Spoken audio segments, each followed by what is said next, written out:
Read about the things that happen throughout the world. Don't believe in everything you see or hear. Read all about it. Read all about it. Listen to the world. Listen to the world. Read all about it. Read all about it. Listen to the world. Listen to the world. Hello and welcome to Mock the Week. I'm Dara O'Brien. Joining me this week are Andy Parsons, David Mitchell and Russell Howard, Frankie Boyle, Hugh Dennis and Adam Hills.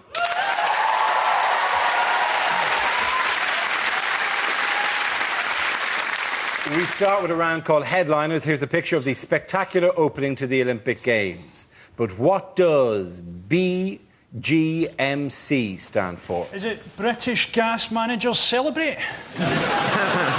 Is it British Games Much Crapper? Is it bottled gas meets cigarette? I know this one, actually. It's Barry George, Merry Christmas. Is it bullshit generated on a Mac computer? Is it?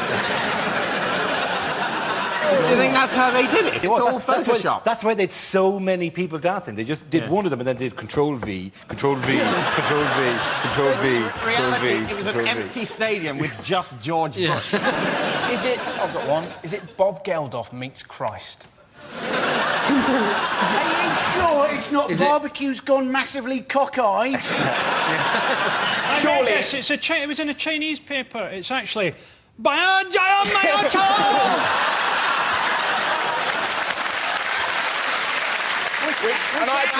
That's fine now, is it? Just to sort of say Chinese sounds a bit weird. To people who don't speak.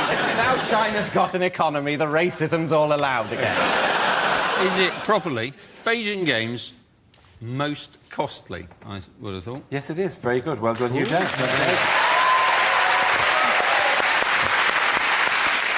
Yes, the answer I was looking for was Beijing Games most costly. This is the news that the Beijing Olympics costs are expected to exceed £20 billion, making the most expensive in history. The opening ceremony is watched by 91,000 spectators and dozens of world leaders in the Olympic Stadium. Is there really a purpose to having an Olympic opening ceremony? It's not like I would have switched on the telly today and seen people jumping into sandpits and going, what the hell's this? Hollyoaks has changed. I didn't realise there were this many muscular black men in Chester. What's great about it, though, is you watch the opening ceremony and you just forget about all the human rights. It's the equivalent of, like, listening to an early Michael Jackson album. You kind of like, forget it, he's brilliant. Do you know what I mean? But it just shows you the power of fireworks. Do you know what I mean? That you just kind of... You can't not turn into a 6-year-old boy. Just go, ooh. They should have them at doctors. You know, it's terminal. Catherine Wheel. You know? It's just amazing ability to make you forget about everything. I don't think it didn't make me stop thinking about human rights abuse. Well, you're a deep man, Dara. You're a deep man. So when I saw 16,000 people dancing in perfect coordination, do you know, human rights abuse, slave labour was exactly what popped into my mind. How do you get people to do that so much? Oh, you're right, you run a dictatorship.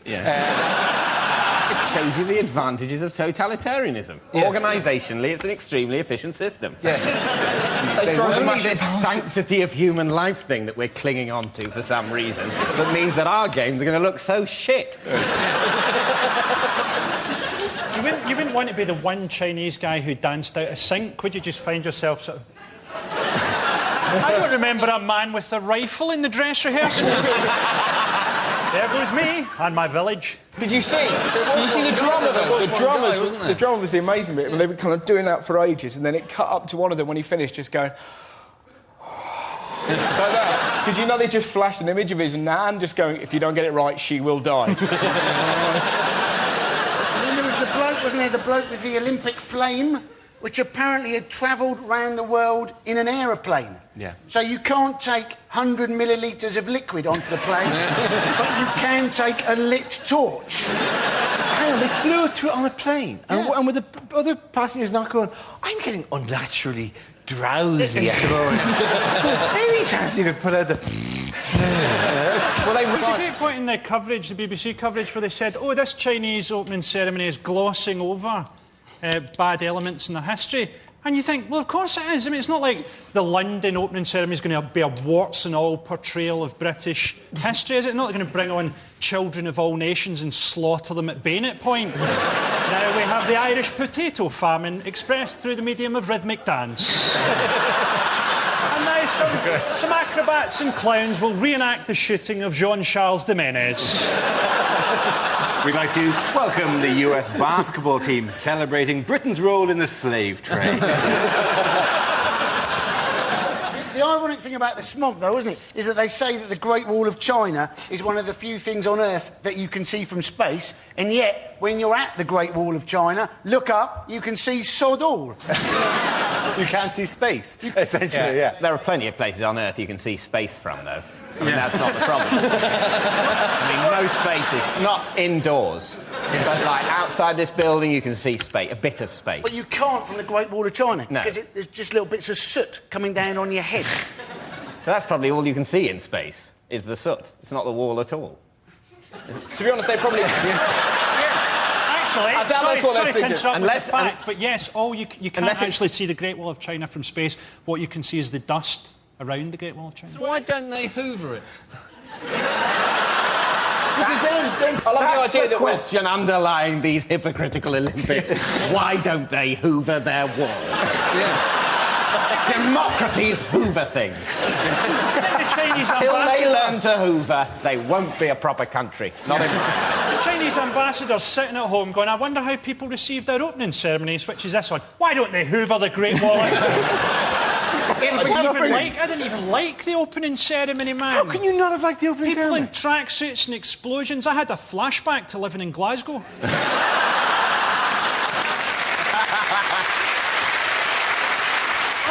I'll admit, on a pure showbiz front, right, it is a bit... Because you do a big show, you do 90 minutes of spectacular stuff, right? But, like, say if you go to a show, right, Mary Poppins or something, you see the singing and the dancing and the spectacle, you don't go, that was great. What I need now is a parade of 205 nations slowly walking into the room. Some of them tiny, with one guy holding a flag, looking lonely. I think you'll find it's 204 nations. Georgia's just gone. But did you see... They opened with Zimbabwe as well. Did you see that? Because it went in accordance with characters in the Chinese alphabet. They didn't go first. Oh, is that how they picked it? Yeah, I think so. Anyway, you just see the Zimbabweans go, really? Shit. Just gonna come on. Look at that. Just like, it was hilarious. They generally looked a bit shocked. They had to go first, though, didn't they? Because if they went last, their currency would have depreciated too much.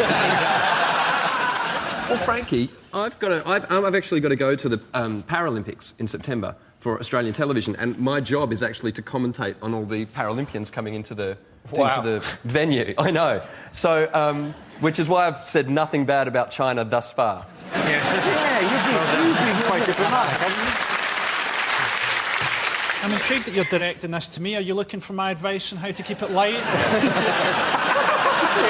They're actually struggling, though, to fill the seats, aren't they? 800,000 students have been roped in to fill the seats, and it is kind of ironic to go to students. Students, we need you in Tiananmen Square for the next 2 weeks. No, not like that time. Not like that time.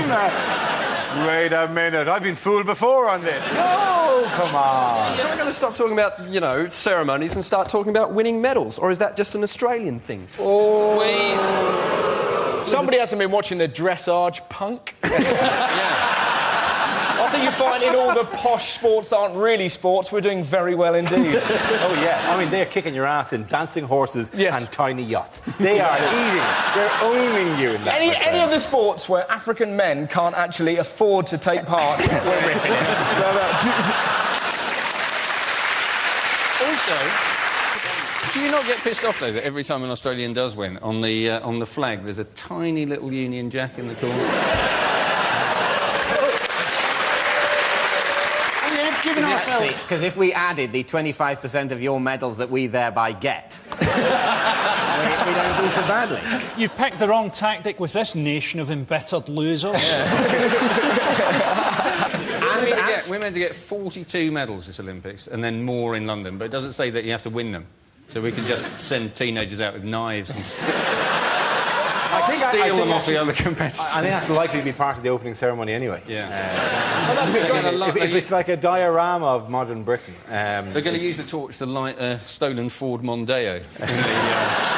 And who is that on the roof of the stadium? Oh, it's Fathers for Justice. Or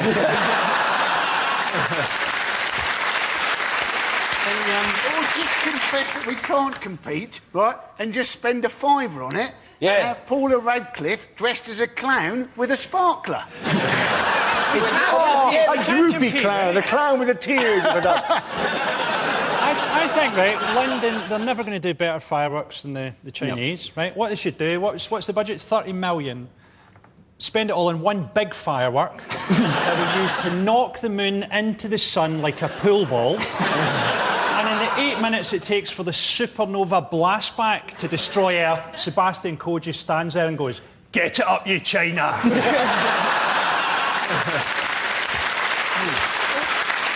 OK, at the end of that round, the points go to Russell, David and Andy! Now we play a round called the 4x1 Joke Relay. This game involves Adam, Andy, Frankie and Russell, so if you could make your way to the performance area, please.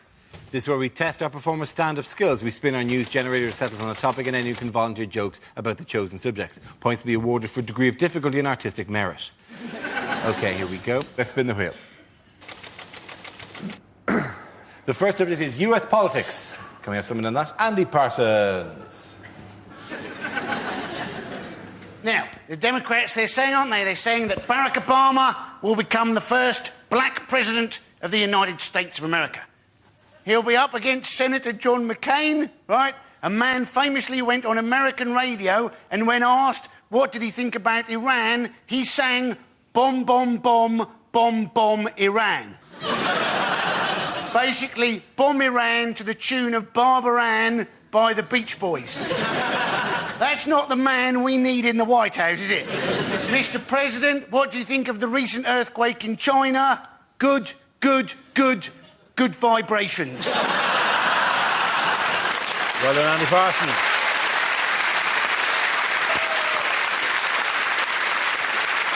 OK, let's spin the wheel again. The subject is Ireland. I learnt in Ireland last year that there is consternation over the legal age of consensual sex. The minimum age, which is a grey area, as is the maximum age. There is a bizarre law in Ireland, and I know this because an Irish politician spoke out against it, and the law stands like this. If two 16-year-olds in Ireland attempt to have sex and go all the way through with it, that's legal. But if two 16-year-olds in Ireland attempt to have sex but do not go all the way through with it, that's against the law. I know. As if there isn't already enough pressure on you.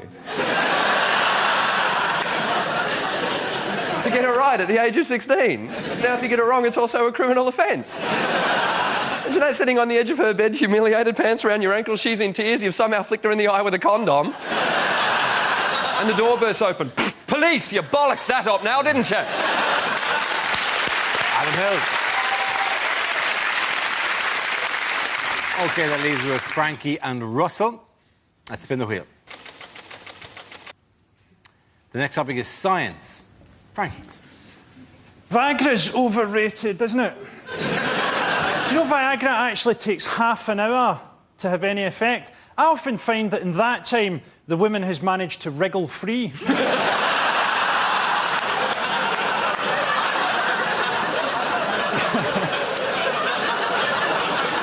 You seen this thing on phones? The word cancer is on predictive text. Who's texting people the news that they've got cancer? I've got cancer. Laugh out loud. Sad face.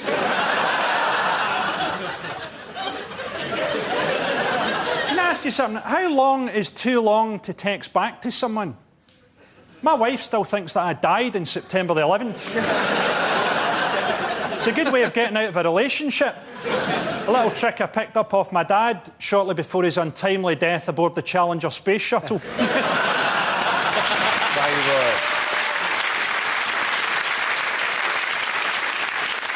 OK, Russell, let's see what you've been left with. Let's spin the wheel. OK, it's tabloids. I heard this incredible story the other day. I was in Australia, and there was hysteria about whether it's right or wrong to teach 3-year-olds about gay relationships. And honestly, you should have seen the letters written in. Not in my name. This is nothing short of child abuse. And you sat there going, well, it's not, is it? What it is piss your pants funny. There's nothing wrong with being gay, of course there's not. But when you're 3, you're into custard and jumping. Occasionally, you can fit this into your hectic schedule.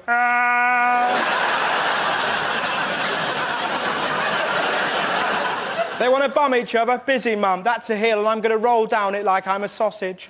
So, I love the idea of this uber-liberal parent just going up to the 3-year-old. Tom, sometimes a lady can love a lady. Oh, like in Daddy's videos. At the end of that round, the points go to Russell and Andy.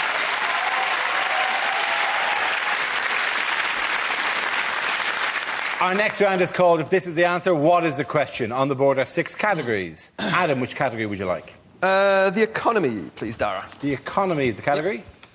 The answer is 691 million. What is the question? My first thought was, how many people worldwide will watch Boris Johnson pick up the Olympic torch and think, ooh, David Bowie's let himself go? Is it how much is a Kit Kat in Zimbabwe?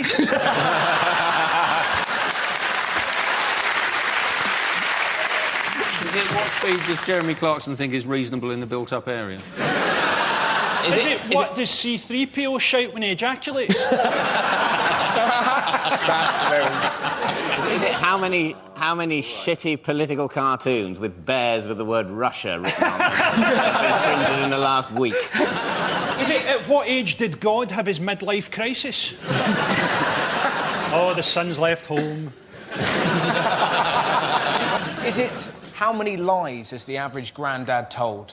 Oi, if you're watching, you didn't kill a bear. What would the $6 million man cost now? What does Kerry Katona claim in child benefit?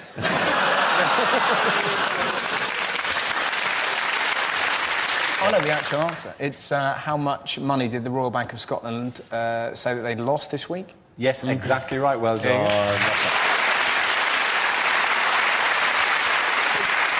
The question I was looking for is how much money in pounds did the Royal Bank of Scotland lose in the first half of 2008? It's the second biggest loss in UK banking history and was described by the company's chief executive as a chastening experience. You know, with an overdraft that big, it's going to get bigger as well because they're going to have to start charging themselves 30 quid a cheque now. The Royal Bank of Scotland, it has to be said, they've invested very badly, haven't they? Yeah, apparently they've sunk most of their money into Bone Kickers action figures, Georgian holiday cottages, and a movie where Chevy Chase plays John Leslie. Well, it's the other way round. It'll be a brilliant film. Does anyone here actually have an account with Royal Bank of Scotland? Yeah, I do. Yeah, so do I. So let's play a new game. What in my wallet is worth more than my actual Royal Bank of Scotland card? Let's see, my Qantas frequent flyers, that's probably worth more. 20 Australian dollars. That's, what, 2 quid? What? The Australian dollars. Can I keep your cash card? Wow. The Australian dollars have like a see-through. You can look through. How cool is that? And they're all like, wow. What, so you can make goggles with them because you're always out surfing. Oh, look at me and my goggles. I'm Australian. Look at me. Wow, that's Banks are humped, aren't they? Do you know that the new advert for the Halifax is just Howard hanging from a noose, swinging while the voiceover says he missed his interest payments? What I find incredible was the use of language. He lost 691 million and described it as a chastening experience. If I lost that amount of money, I'd make the noise of a badger with its nuts caught in a bike. The government, they're actually allowing gambling adverts now for the first time. The only gambling adverts they're not allowing are apparently those gambling adverts that suggest that gambling might be a way out of debt. But those are the actual adverts I would quite like to see. You know, worried about bankruptcy? Well, why not consolidate all your loans into one easy bet on the 3:30 at Cheltenham? I'd like, you know, the whole thing with, because of the credit crunch and also property prices dropping, in a couple of months' time, Grand Designs is going to get really interesting. Yeah, I'm doing the house up. I've got a budget of £4. Thought I might paint the door. The Royal Bank of Scotland were apparently investing in what's known as toxic futures. There's a hint for you if you're buying toxic The futures. thing is, though, this sort of money, that amount of money, is just some numbers on a computer, sort of disappearing or reappearing, or noughts go, you know. It must be very tempting at the point when you realise that. Someone will sneak up to you, goes, just type it back in. There's no actual stuff. I mean, nothing's caught fire or exploded or sunk or anything. It's just a load of wanker bankers having made stupid bets with each other when they're drunk. Do you reckon? No bad thing has happened. It's not like all the pigs in South America suddenly died of blight. You know, it is just people were juggling with numbers that didn't exist, and it got out of hand because they're arseholes. We've known they're arseholes for ages. Can somebody tell me why you are not on Newsnight, David? It would improve this country so much if you just came in on every story. Well, this is pish. But the thing is, right, Gordon Brown, he's wrecked the economy, and now they're also saying they might have a stamp duty holiday, so that's essentially killed the housing market. I've got a new theory, which is Gordon Brown is trying to buy a house. That would make a lot of sense, wouldn't it? Well, he's going to be looking for a house relatively quickly. But what's amazing, they keep telling us as well, they're on about staycations all the time. You see this, we're going to take holidays. Yes, holidays at home, very Do often the up credit there. Who's going to have a holiday in Britain when you can fly to Rome on Ryanair or something for like £20? Would you rather be on holiday in Britain or 90 miles away from Rome? A lot of the airports now are so far from their destination. My holiday to Malaga, I took off in Heathrow and landed in Gatwick. Thompson are actually offering holidays now, aren't they? For £2 a night. I read the article about how it was £2 a night, and then it said, but there's a catch, in a really sort of judgmental way, but there's a catch, these arseholes. Of course there's a catch. £2 a night. Are people aware of the state of the currency? You don't get £2 a night for a proper holiday since 1840. Of course there's a catch. It's going to be difficult. If there's not a catch, the people running the company are about to be sectioned. It'd be difficult to complain as well if it was £2 a night, wouldn't it? You know, you go, oh, my hotel's not been completed. There's no running water. Yes, sir. That's why it's £2 a night. Oh, I have to pay for breakfast, do I? Oh, right. Suddenly this £2 a night holiday seems rather mean. And so, you know what's weird is growing up in Australia, we often had times where we didn't go on holidays. We just stayed at home and went to the beach. That's because your country is nice. Australia, for God's sake. But I've actually, had getting there's fantastic quite holidays dangerous, in isn't Britain. it? What with that Qantas plane, did you see that? There was a hole in the side of it, wasn't it? Because they thought an oxygen bottle had exploded. What had happened was apparently all the oxygen masks had come down, bar a couple, right? That would annoy you, wouldn't it? If everybody else's oxygen mask has come down and yours hasn't, you'd be hoping you were sat next to a kid, wouldn't you? You know? Oh, yes, I'll just help you put yours on after I've affixed mine first. Do you think if yours doesn't come down, like, is the hostess or whatever sitting there and you're just going ding, ding, Yeah. ding, ding, ding, ding, ding, ding, ding, ding, ding, ding, ding, ding, ding, ding, ding, ding.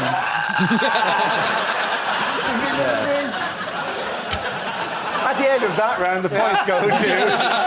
At the end of that round, the points go to Frankie, Hugh and Adam. Now we come to our final quickfire round called Scenes We'd Like to See. This is for everyone, so if you can all make your way over to the performance area. I caught ideas for scenarios we'd love to see, and the performers come in with their suggestions. OK, here we go. The first subject is things you wouldn't hear at the Olympics. The athletes will now go forward to receive their medals and complimentary prawn crackers. And there is the Chinese coxless 4. It's a harsh punishment, but that's what happens if you lose a heat.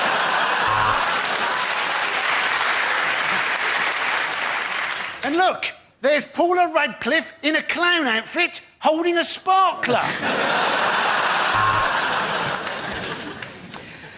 We can't find a national anthem to Togo. We're going to have to use the Benny Hill theme tune. And that is a personal best. The first time I've managed to crack one off to the weightlifting. Oh, Oh my God, things are really exciting here at the sailing. And there goes the bell. Someone has stolen the bell. Now, over to the Paralympics with Glenn Hoddle. She's past 1, she's past 2. Paula Radcliffe is very ill indeed. He medalled in Sydney, he medalled in Athens, and he's going to medal here unless someone catches him. And coming up, your chance to watch teenagers in leotards without feeling bad.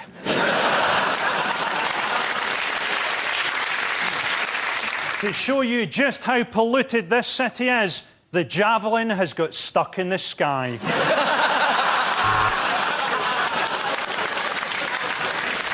The leading British swimmer has had to pull out of the 400 metres freestyle because he couldn't find £1 for the locker.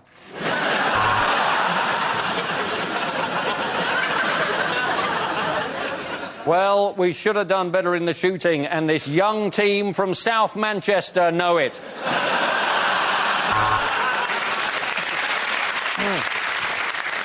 And anyone who thinks that this opening ceremony is amazing has never been to Blackpool on ecstasy. OK, the next topic is lines you wouldn't hear in a war film. We've managed to crack the Germans' code. Turns out they were sending messages in German.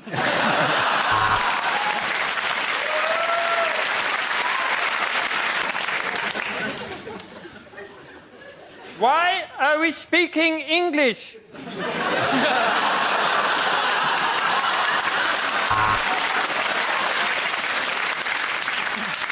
I'm afraid we can't afford goggles. So what we're going to have to do, we're all going to have to go like this.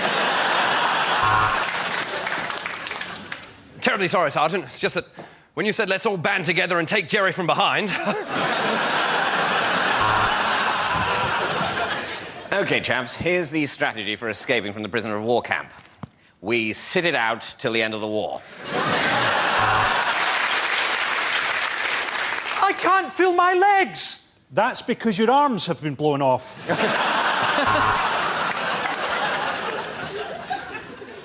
I'm saving Private Ryan. Money on his car insurance.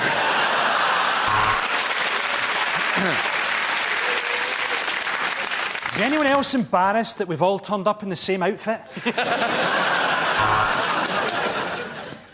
There's only one way to settle this war, through the medium of dance.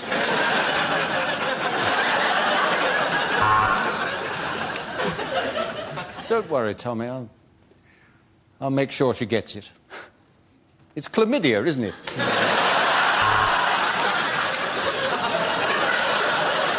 You've each been selected for this mission because you're unknown to the enemy and you each have a special skill.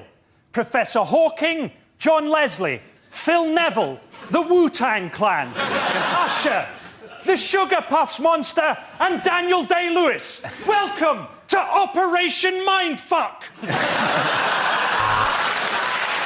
At the end of that round, the points go to Frankie, Hugh and Adam.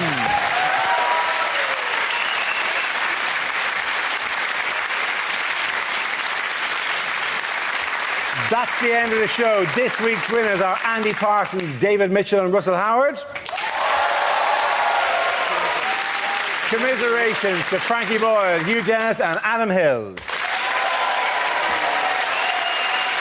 Thank you for watching. I'm Dara Breen. Good night.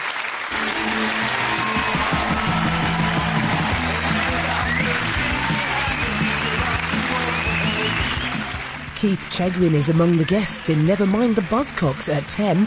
Next here on BBC Two, the university's weather system has a funny turn in Lab Rats.